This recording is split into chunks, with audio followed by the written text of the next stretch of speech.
Assalamualaikum warahmatullahi wabarakatuh. Nama saya Yaisa Naswa Farina Ayu dari kelas 12 MIPA 6. Di sini saya akan menjelaskan bagaimana cara membuat bioteknologi konvensional yaitu acar mentimun. Simak video ini baik-baik ya.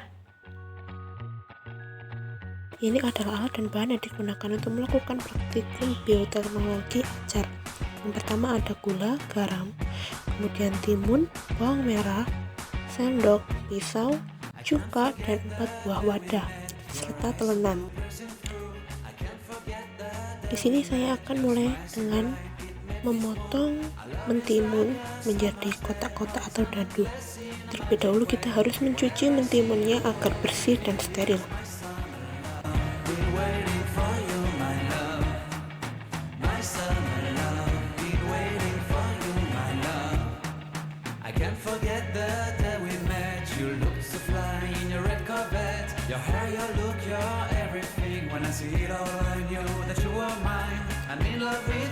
Setelah timun dipotong, kemudian kita masukkan ke wadah satu persatu.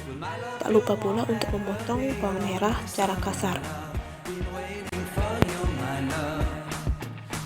Masukkan mentimun serta bawang merah yang dipotong pada setiap wadah yang akan kita gunakan. Selanjutnya, kita mulai meracik acar di wadah A. Pertama kita masukkan gula dan garam sesuai dengan selera yang kita inginkan. Kemudian aduk sampai tercampur rata semua. Setelah itu tambahkan cuka 100% dalam wadah A. Kemudian aduk lagi sampai tercampur rata, lalu tutup. Kita lanjutkan ke wadah berikutnya. Setelah dicampur dengan gula dan garam, kemudian masukkan pula air cuka 100% pada wadah B, lalu tutup. Lakukan pula pada wadah C. Namun bedanya pada wadah C kita menggunakan cuka 50% dan air 50%. Lakukan pula pada wadah D.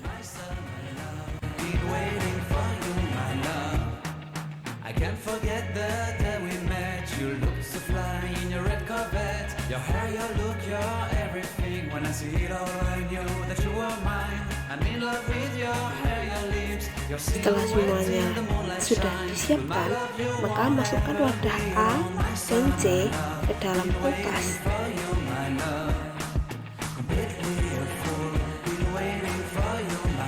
Kemudian wadah B dan D kita simpan di ruangan biasa atau di suhu ruang, kemudian tunggu selama 3 hari. Dan ini adalah hasilnya setelah 3 hari pada wadah B dan D yang diletakkan di ruang terbuka atau di suhu ruang.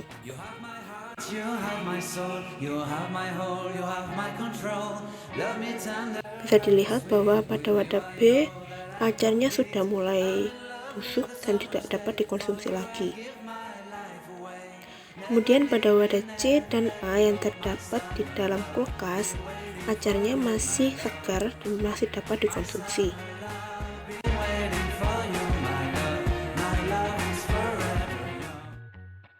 Pada pembuatan acar mentimun ditambahkan asam cuka, karena cuka menghambat pertumbuhan bakteri jahat yang dapat mengganggu proses fermentasi.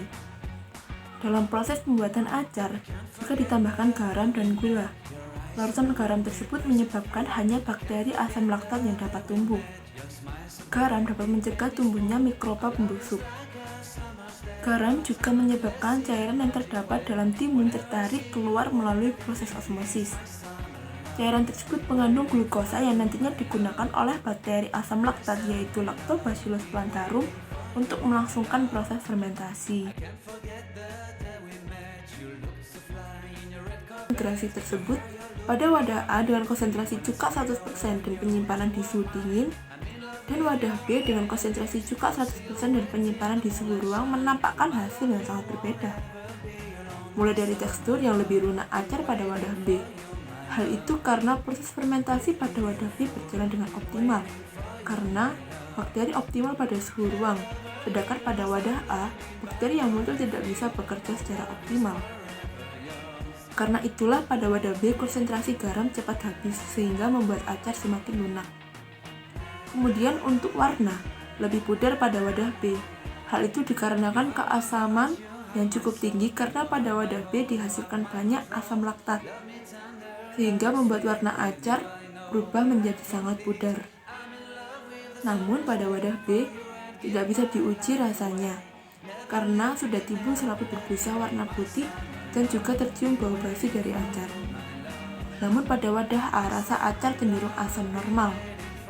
Hal-hal yang telah disebutkan tersebut juga berlaku untuk wadah C dan D, yang mana keduanya juga memiliki perbedaan yang sangat jauh. Jika dibandingkan dengan wadah A dan C yang memiliki perbedaan konsentrasi cuka, yaitu pada wadah A dengan 100% cuka dan pada wadah C dengan 50% cuka tetapi suhu penyimpanan sama, yaitu di kulkas. Tekstur acar lebih keras pada wadah A. Sebenarnya sesuai literatur yang ada, konsentrasi garam yang sama pada tiap wadah maka dihasilkan tekstur acar yang hampir sama pula. Namun hal seperti ini bisa terjadi karena beberapa hal seperti kurangnya garam saat penakaran dan terdapat bagian timun yang masih belum terendam sepenuhnya pada air cuka dan larutan garam. Lalu, warna acar lebih gelap pada wadah C karena tingkat keasaman yang dihasilkan pada wadah C tidak seasam wadah A. Dan rasa acar pada wadah A juga lebih asam.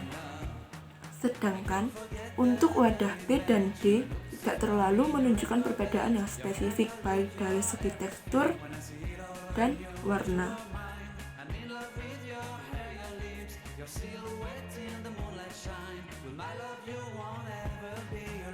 Konsentrasi cuka dapat mempengaruhi warna dan rasa dari acar mentimun. Semakin banyak konsentrasi cuka, maka rasa acar semakin masam dan warna acar semakin pudar. Tekstur acar mentimun dipengaruhi oleh konsentrasi garam yang digunakan. Semakin seimbang konsentrasi garam yang digunakan, maka tekstur cuka semakin bagus. Artinya tidak terlalu keras dan tidak terlalu lunak. Suhu penyimpanan juga mempengaruhi kecepatan proses fermentasi acar dan warna acar. Jika suhu berkisar antara 30-40 derajat Celcius, maka kerja bakteri asam laktat makin optimal. Dan fermentasi juga berjalan dengan optimal, sehingga acar makin asam dan warna acar makin pudar.